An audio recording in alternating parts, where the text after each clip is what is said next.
नमस्कार मित्रों, मैं बालन सिंह स्वागत करता हूं कानपुर एजुकेशन हब पर। यदि आप लोगों ने अभी तक चैनल को सब्सक्राइब नहीं किया है तो कृपया जल्द से जल्द सब्सक्राइब करें तथा ज्यादा से ज्यादा लाइक शेयर और कमेंट करते रहें। धन्यवाद। चलिए चलते हैं अपने टॉपिक की ओर। तो आज का अपना टॉपिक है बैंकिंग। आज का अपना टॉपिक है बैंकिंग और बैंकिंग के अंतर्गत दो चीजों को सम्मिलित किया जाता है। पहला बैंक और दूसरा नॉन बैंकिंग फाइनेंशियल कंपनी, यानी कि गैर बैंकिंग वित्तीय कंपनी या गैर बैंकिंग वित्तीय संस्था। क्या बैंकिंग के अंतर्गत दो चीजों को सम्मिलित किया जाता है। पहला बैंक और दूसरा गैर बैंकिंग वित्तीय कंपनी। गैर बैंकिंग वित्तीय कंपनी या गैर बैंकिंग वित्तीय संस्था। नॉन बैंकिंग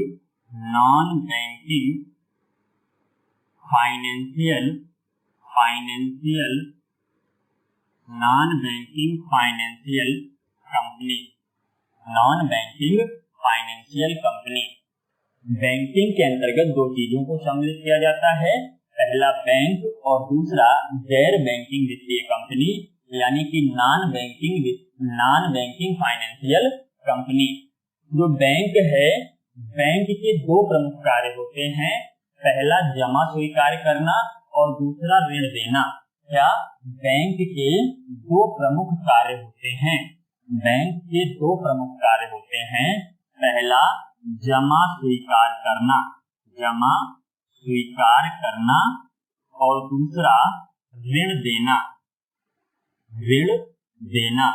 बैंक के दो प्रमुख कार्य होते हैं। पहला जमा स्वीकार करना और दूसरा ऋण देना या ऋण प्रदान करना।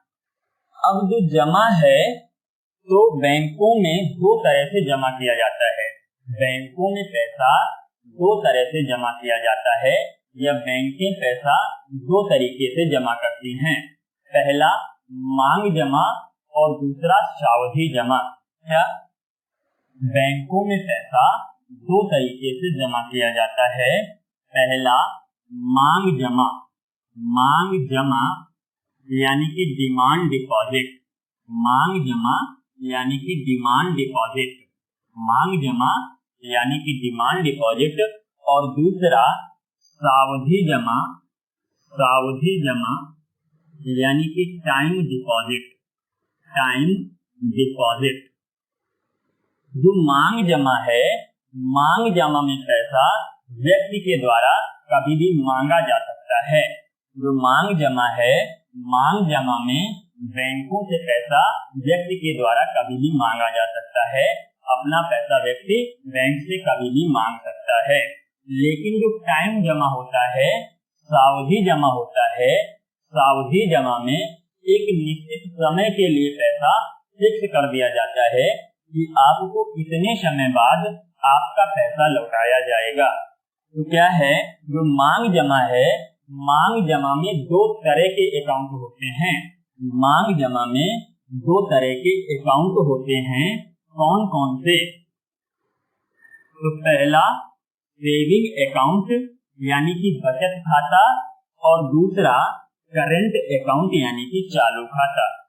मांग जमा में दो तरह के अकाउंट होते हैं। पहला सेविंग अकाउंट यानी कि बचत खाता और दूसरा करंट अकाउंट यानी कि चालू खाता।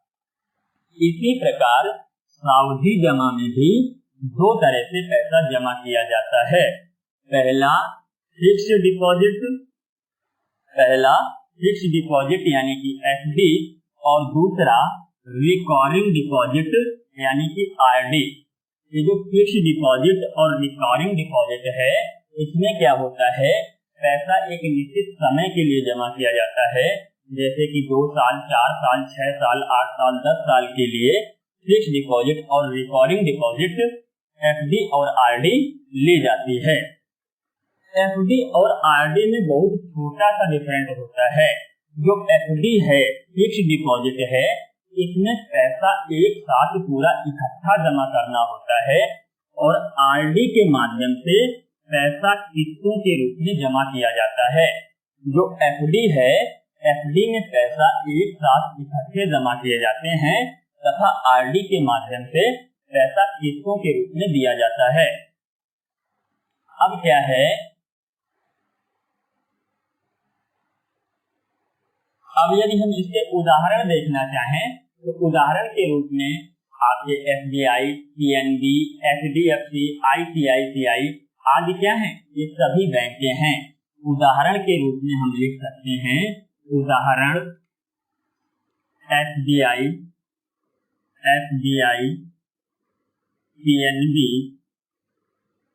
पीएनबी, एचडीएफसी,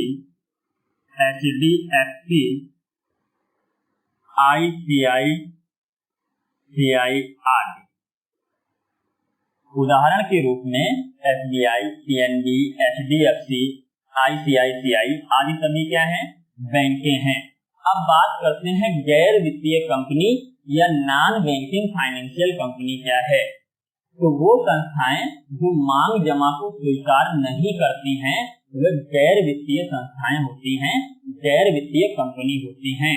तो क्या है, गैर बैंकिंग वित्तीय कंपनी क्या है, वो संस्थाएं जो मांग जमा को स्वीकार नहीं करती हैं। क्या, वे संस्थाएं जो मांग जमा को स्वीकार नहीं करती हैं, मांग जमा को स्वीकार नहीं करती हैं। जब मांग जमा को स्वीकार नहीं करती हैं तो ये टाइम डिपॉजिट यानी कि सावधि जमा को स्वीकार करेंगी। इनमें क्या होगा, पैसा एक बार में या किस्तों में जमा कराया जाएगा और एक निश्चित समय के लिए जमा कराया जाएगा कि आपका पैसा इतने दिन बाद लौटा दिया जाएगा। और जब ये मांग जमा को स्वीकार नहीं करती हैं तो ये चेक भी जारी नहीं करेंगी। क्या, जब यह मांग जमा को स्वीकार नहीं करती हैं तो यह चेक भी जारी नहीं करेंगी। जब ये मांग जमा को स्वीकार नहीं करती तो ये चेक भी जारी नहीं करेंगी। जाहिर सी बात है, जब ये मांग जमा को स्वीकार नहीं करेंगी तो ये चेक जारी नहीं करेंगी। तो जो गैर वित्तीय कंपनी होती हैं, गैर बैंकिंग वित्तीय कंपनी होती हैं, गैर बैंकिंग वित्तीय संस्थाएं होती हैं, वे चेक जारी नहीं करती हैं। उदाहरण के रूप में इसमें लिख सकते हैं जैसे कि LIC, home credit, Bajaj finance इत्यादि। क्या, LIC, home credit, Bajaj finance इत्यादि। उदाहरण के रूप में गैर बैंकिंग वित्तीय company LIC, home credit, Bajaj finance इत्यादि को लिखा जा सकता है। अब बात करते हैं आगे बैंक की। अभी हमने बैंकिंग को समझा, अब बात करते हैं बैंक की। क्या, अब बात करेंगे हम लोग बैंक की। बैंक तो बैंक जो हैं, बैंक 4 प्रकार की हैं। बैंकों को 4 भागों में बांटा गया है। जो बैंकें हैं, बैंकों को 4 भागों में बांटा गया है। बैंकों को 4 भागों में बांट देते हैं। कौन कौन से 4 भागों में बांटा गया है, तो पहली इधर हो जाती है कॉमर्शियल बैंक यानी कि वाणिज्यिक बैंक। कॉमर्शियल बैंक यानी कि वाणिज्यिक बैंक। Commercial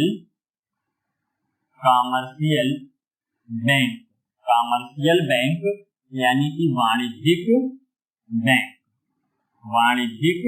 bank. पहली इधर हो जाती है कॉमर्शियल बैंक यानी कि वाणिज्यिक बैंक।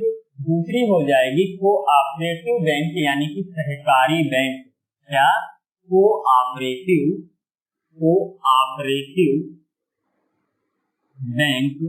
कोऑपरेटिव बैंक यानी कि सहकारी बैंक, कोऑपरेटिव बैंक यानी कि सहकारी बैंक। और तीसरी हो जाएगी विकास बैंक यानी कि डेवलपमेंट बैंक। तीसरी हो जाएगी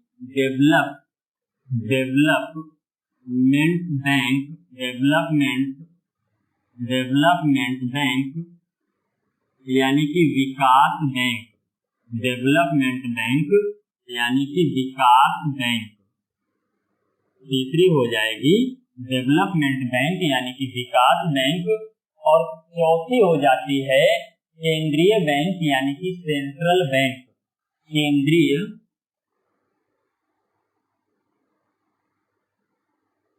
सेंट्रल बैंक यानी कि केंद्रीय बैंक, सेंट्रल बैंक यानी कि केंद्रीय बैंक। सेंट्रल की केंद्र की एक बैंक होती है जहां पर पूरी बैंकों का लेखा जोखा होता है, उसे कहते हैं सेंट्रल बैंक। भारत की जो सेंट्रल बैंक है वह आरबीआई है। भारत की सेंट्रल बैंक आरबीआई है। भारत की जो सेंट्रल बैंक है वह आरबीआई है। अब एक एक करके बात कर लेते हैं। तो सबसे पहले बात करते हैं वाणिज्यिक बैंक की। सबसे पहले बात करते हैं वाणिज्यिक बैंक की यानी कि कॉमर्शियल बैंक की।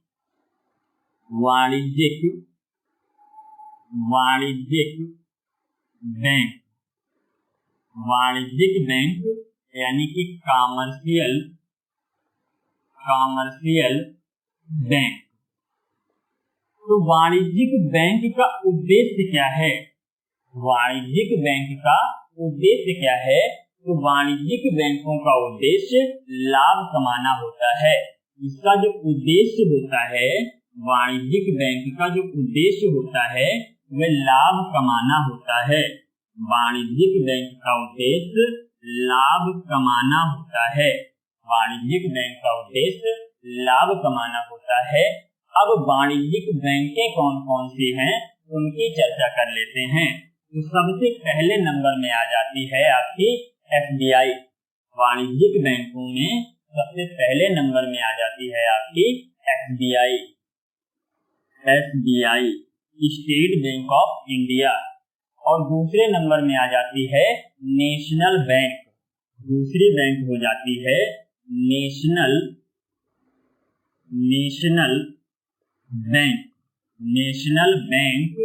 National bank. अब राष्ट्रीयकृत बैंक, नेशनल बैंक यानी कि राष्ट्रीयकृत बैंक। क्या? नेशनल बैंक यानी कि राष्ट्रीयकृत बैंक। तो क्या हुआ था 1969 ईस्वी में 14 बैंकों का राष्ट्रीयकरण किया गया था। कब? 1969 ईस्वी में 14 बैंकों का राष्ट्रीयकरण किया गया। उसके बाद क्या होता है 1980 ईस्वी में 6 और बैंकों का राष्ट्रीयकरण किया गया। कब? 1980 ईस्वी में 6 और बैंकों का राष्ट्रीयकरण किया गया। तो अब कुल मिलाकर 20 बैंकों का राष्ट्रीयकरण हो चुका है। भारत में 20 राष्ट्रीयकृत बैंकें हैं। नेशनल बैंक यानी कि राष्ट्रीयकृत बैंक तो 1969 ईस्वी में 14 बैंकों का राष्ट्रीयकरण किया गया था। उसके बाद 1980 ईस्वी में 6 और बैंकों का राष्ट्रीयकरण किया गया। तो अब कुल मिलाकर 20 राष्ट्रीयकृत बैंकें हो चुकी हैं। अब अगली बात करते हैं। तो इसमें अगली जो बैंक आती है वह हो जाती है क्षेत्रीय ग्रामीण बैंक यानी कि रीजनल रूरल बैंक। क्या? तीसरी बैंक हो जाती है इसमें, तीसरी बैंक हो जाती है क्षेत्रीय ग्रामीण बैंक, क्षेत्रीय ग्रामीण बैंक यानी कि रीजनल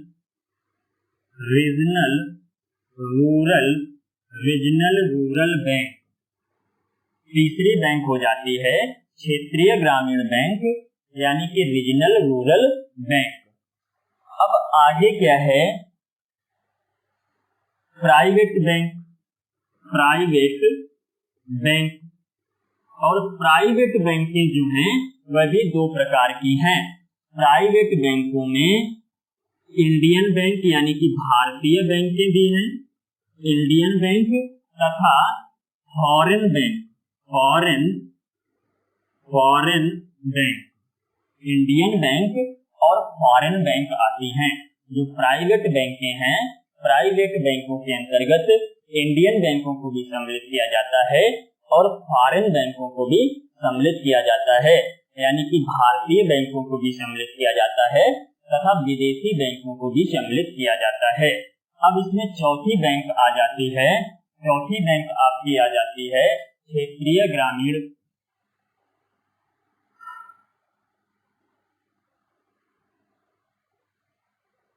इसमें चौथी बैंक आ जाती है स्मॉल फाइनेंस। चौथी बैंक इसमें आ जाती है स्मॉल फाइनेंस बैंक। क्या? चौथी बैंक इसके अंतर्गत आ जाती है small finance bank, small finance bank. चौथी बैंक हो जाती है स्मॉल फाइनेंस बैंक। और पांचवी बैंक इसके अंतर्गत आ जाती है payment bank, payment bank, payment bank, payment bank. तो जो बैंक हैं, बैंकों को चार भागों में बांटा गया। पहला कमर्शियल बैंक यानी कि वाणिज्यिक बैंक, दूसरा कोऑपरेटिव बैंक यानी कि सहकारी बैंक, तीसरा डेवलपमेंट बैंक यानी कि विकास बैंक, तीसरा सेंट्रल बैंक यानी कि केंद्रीय बैंक। भारत के अंदर जितनी भी बैंकें हैं उन पर जो नियंत्रण का कार्य करती है उसे कहते हैं केंद्रीय बैंक या सेंट्रल बैंक। भारत में जितनी भी बैंकें हैं उन पर नियंत्रण का कार्य करने वाली बैंक को कहते हैं सेंट्रल बैंक। भारत के अंदर जितनी भी बैंकें हैं उन पर जिस बैंक का नियंत्रण होता है उसे कहते हैं सेंट्रल बैंक या केंद्रीय बैंक। तो भारत के अंदर सभी बैंकों पर आरबीआई का नियंत्रण है, इसलिए जो आरबीआई है, आरबीआई क्या है? भारत की सेंट्रल बैंक है, यानी कि केंद्रीय बैंक है। वाणिज्यिक बैंक या कमर्शियल बैंक, वाणिज्यिक बैंक या कमर्शियल बैंक का उद्देश्य लाभ कमाना है। इसके अंतर्गत एसबीआई आती है, नेशनल बैंक आते हैं यानी कि राष्ट्रीयकृत बैंक आते हैं।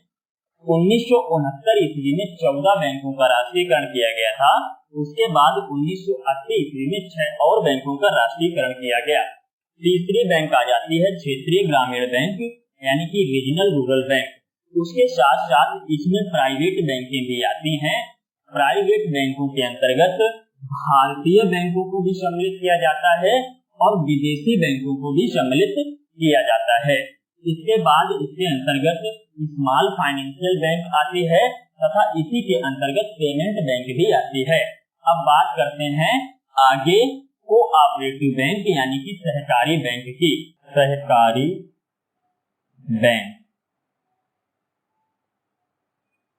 कोऑपरेटिव बैंक, कोऑपरेटिव बैंक, सहकारी बैंक या cooperative bank.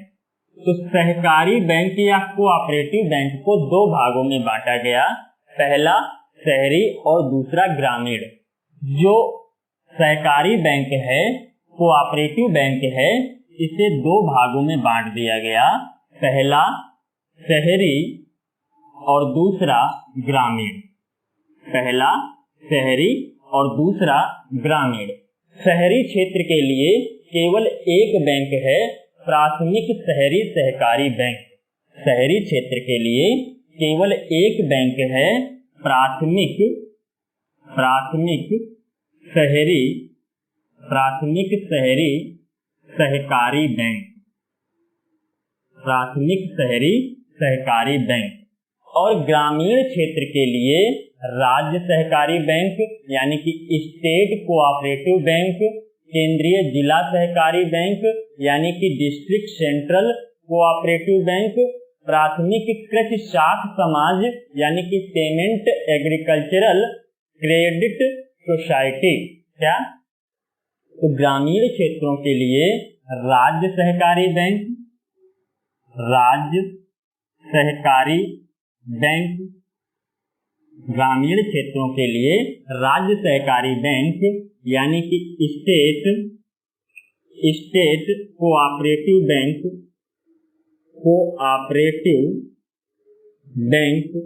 State cooperative bank, और दूसरी केंद्रीय जिला सहकारी बैंक।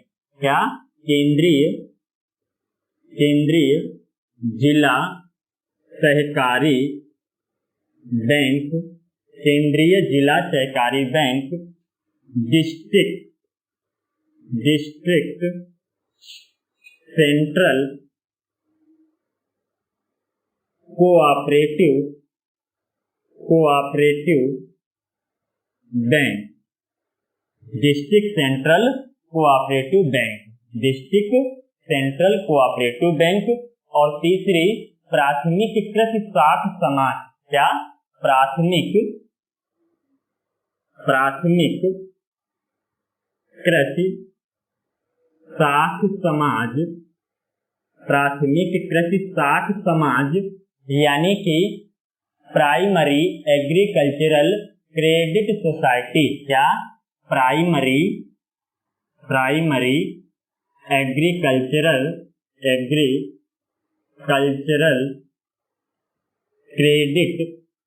Credit society. तो जो सहकारी बैंक है, कोऑपरेटिव बैंक है, कोऑपरेटिव बैंक को दो भागों में बांटा गया है, पहला शहरी और दूसरा ग्रामीण। तो शहरी क्षेत्र के अंतर्गत केवल एक बैंक प्राथमिक शहरी सहकारी बैंक आती है और ग्रामीण क्षेत्र के अंतर्गत राज्य सहकारी बैंक यानी कि स्टेट कोऑपरेटिव बैंक, केंद्रीय जिला सहकारी बैंक यानी कि डिस्ट्रिक्ट सेंट्रल कोऑपरेटिव बैंक तथा प्राथमिक कृषि साख समाज प्राइमरी एग्रीकल्चरल क्रेडिट सोसाइटी आदि आती हैं। अब बात करते हैं अगली बैंक की, विकास बैंक की।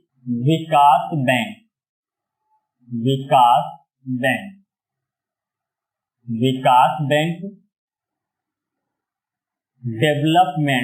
डेवलपमेंट बैंक, विकास बैंक यानी कि डेवलपमेंट बैंक, विकास बैंक यानी कि डेवलपमेंट बैंक।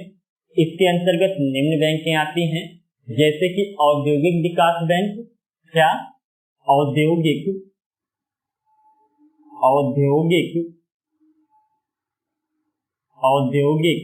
विकास बैंक, औद्योगिक विकास बैंक यानी कि इंडस्ट्रियल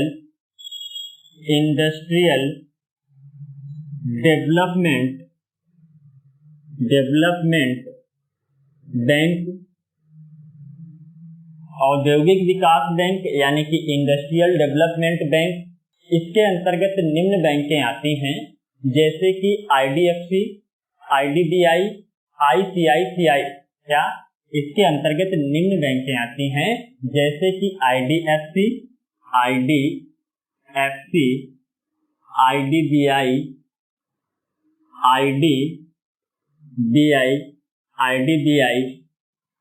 ICICI आदि।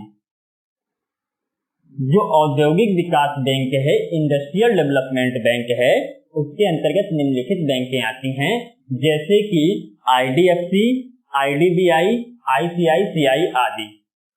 इसके बाद अगली इसमें हो जाती है भूमि विकास बैंक। अगली हो जाती है भूमि विकास बैंक,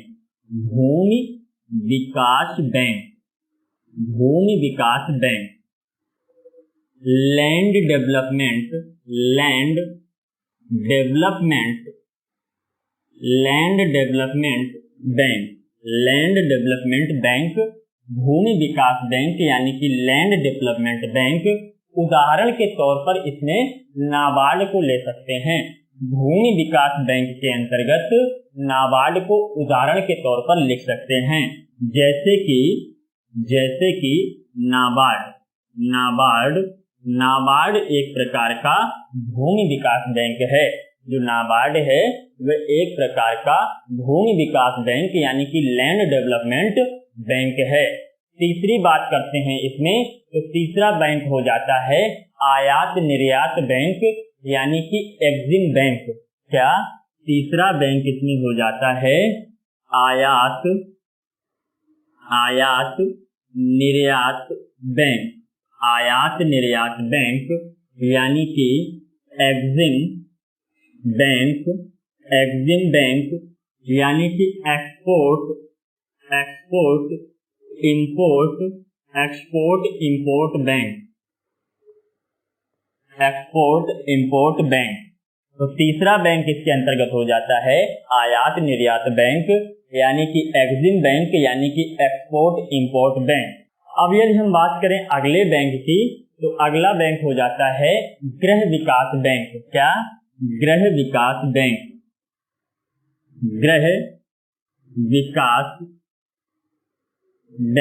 गृह विकास बैंक। तो गृह विकास बैंक में उदाहरण के तौर पर जैसे कि HDFC, LIC, HFL इत्यादि क्या हैं? ये गृह विकास बैंक के अंतर्गत आएंगे। जैसे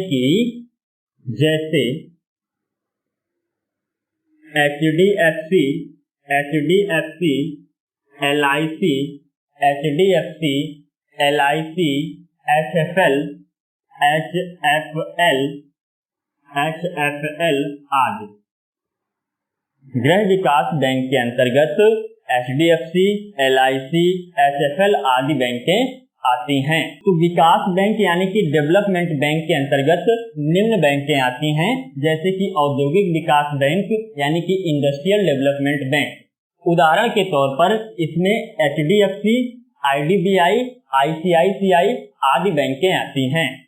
भूमि विकास बैंक यानी कि लैंड डेवलपमेंट बैंक, और लैंड डेवलपमेंट बैंक के अंतर्गत नाबार्ड बैंक आती है। आयात निर्यात बैंक, तो आयात निर्यात बैंक के अंतर्गत एक्जिम बैंक आती है यानी कि इंपोर्ट एक्सपोर्ट बैंक आती है। अगली गृह विकास बैंक, तो गृह विकास बैंक के अंतर्गत HDFC, LIC, HFL आदि बैंकें आती हैं।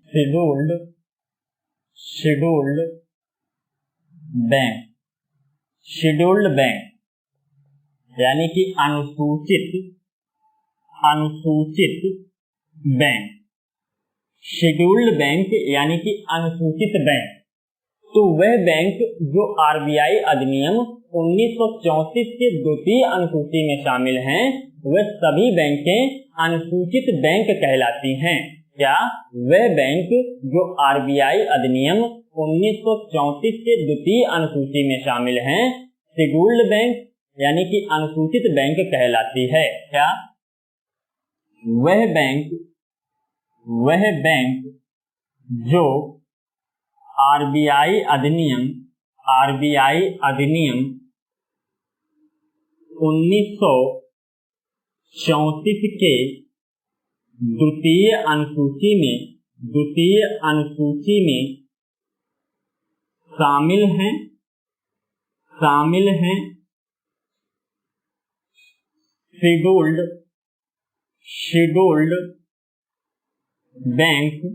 शामिल हैं। शेड्यूल्ड बैंक यानी कि अनुसूचित बैंक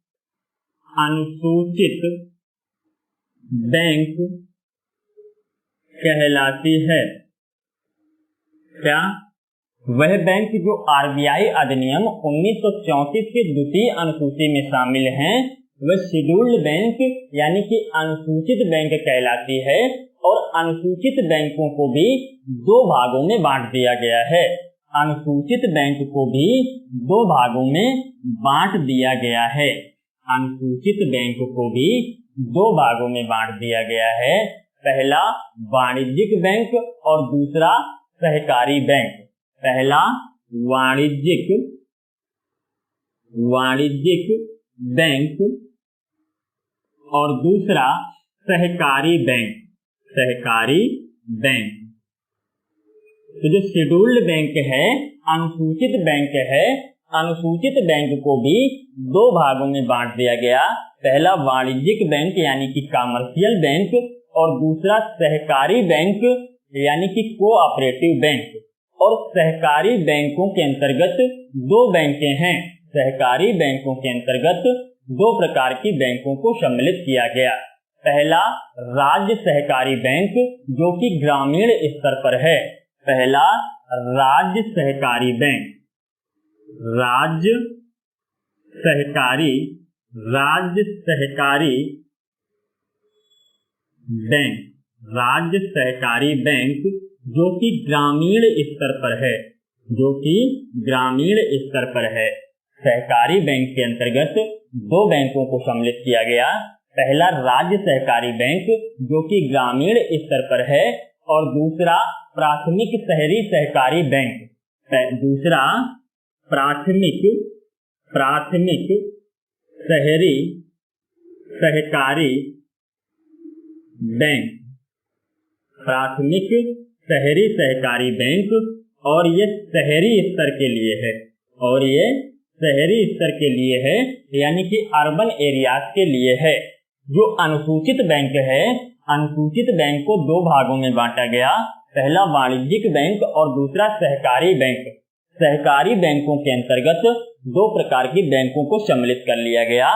पहला राज्य सहकारी बैंक जो कि ग्रामीण स्तर के लिए है और दूसरा प्राथमिक सहकारी बैंक जो कि शहरी स्तर के लिए है, अर्बन एरियाज के लिए है। जो शेड्यूल्ड कमर्शियल बैंक है, जो शेड्यूल्ड कमर्शियल बैंक है यानी कि अनुसूचित वाणिज्यिक बैंक है, वे वाणिज्यिक बैंक होते हैं, सहकारी बैंक नहीं होते हैं। जो शेड्यूल्ड कमर्शियल बैंक होते हैं, जो शेड्यूल्ड कमर्शियल बैंक होते हैं यानी कि अनुसूचित वाणिज्यिक बैंक होते हैं, वे केवल वाणिज्यिक बैंक होते हैं, सहकारी बैंक नहीं होते हैं। क्या? शेड्यूल्ड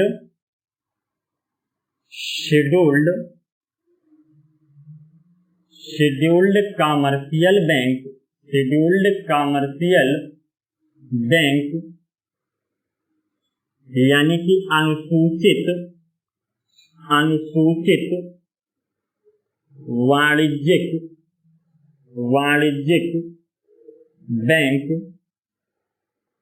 शेड्यूल्ड कमर्शियल बैंक, अनुसूचित वाणिज्यिक बैंक होते हैं, सहकारी बैंक नहीं होते हैं। कमर्शियल बैंक वाणिज्यिक बैंक होते हैं, सहकारी बैंक नहीं। जो अनुसूचित वाणिज्यिक बैंक हैं वे वाणिज्यिक बैंक होते हैं, ना कि सहकारी बैंक। जो भी अनुसूचित वाणिज्यिक बैंक होंगे वे केवल वाणिज्यिक बैंक होंगे, सहकारी बैंक नहीं हो सकते हैं। अगर कोई भी सहकारी बैंक है और वह वाणिज्यिक बैंक है तो वह वाणिज्यिक बैंक नहीं कहलाएगा। कोई भी सहकारी बैंक है और वह अनुसूचित वाणिज्यिक हो जाता है तो वह सहकारी बैंक नहीं कहलाएगा। अब बात करते हैं आगे। जो RRBS है यानी कि रीजनल रूरल बैंक है, क्षेत्रीय ग्रामीण बैंक है। क्षेत्रीय ग्रामीण बैंक की स्थापना ग्रामीण विकास एवं कृषि ऋण प्रदान करने के उद्देश्य से की गई थी। क्या? RRBS यानी कि रीजनल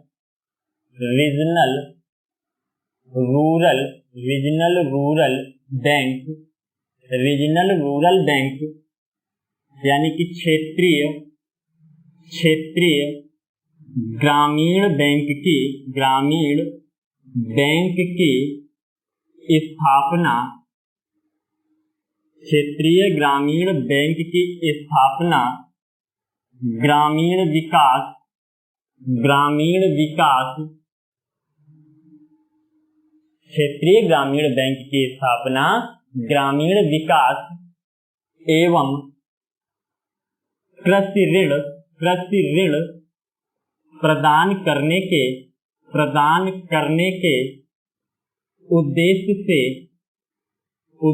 से की गई थी।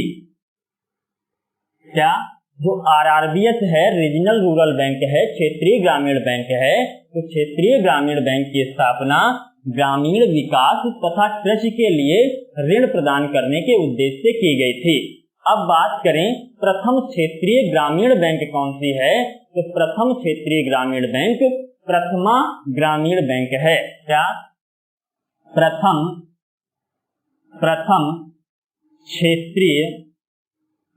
क्षेत्रीय ग्रामीण बैंक, प्रथम क्षेत्रीय ग्रामीण बैंक। तो प्रथम क्षेत्रीय ग्रामीण बैंक प्रथमा क्षेत्रीय ग्रामीण बैंक है और प्रथमा क्षेत्रीय ग्रामीण बैंक की स्थापना 2 अक्टूबर 1975 ईस्वी को मुरादाबाद उत्तर प्रदेश में की गई थी तथा इसका प्रवर्तक बैंक सिंडिकेट बैंक था और प्रत्येक आरआरबीएस का कोई ना कोई वाणिज्यिक बैंक प्रवर्तक बैंक होता है।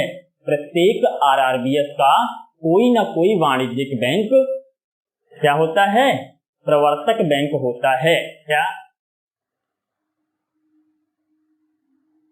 तो प्रथम क्षेत्रीय ग्रामीण बैंक प्रथमा क्षेत्रीय ग्रामीण बैंक, प्रथमा क्षेत्रीय ग्रामीण बैंक, इसकी स्थापना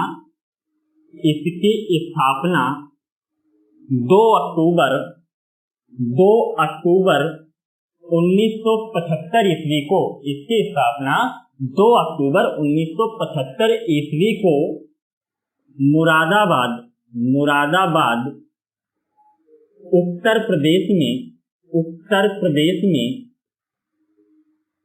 की गई थी तथा इसका प्रवर्तक बैंक सिंडिकेट बैंक था। क्या प्रथम क्षेत्रीय ग्रामीण बैंक कौन सी है, तो प्रथम क्षेत्रीय ग्रामीण बैंक प्रथमा क्षेत्रीय ग्रामीण बैंक है और प्रथमा क्षेत्रीय बैंक की स्थापना 2 अक्टूबर 1975 ईस्वी को मुरादाबाद उत्तर प्रदेश में की गई थी तथा इसका प्रवर्तक बैंक सिंडिकेट बैंक है और प्रत्येक आरआरबीएस का कोई न कोई वाणिज्यिक बैंक प्रवर्तक बैंक होता है। क्या प्रत्येक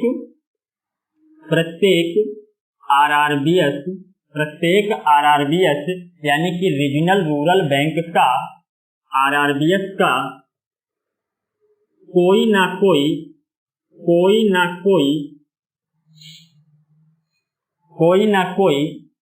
वाणिज्यिक बैंक प्रवर्तक बैंक होता है।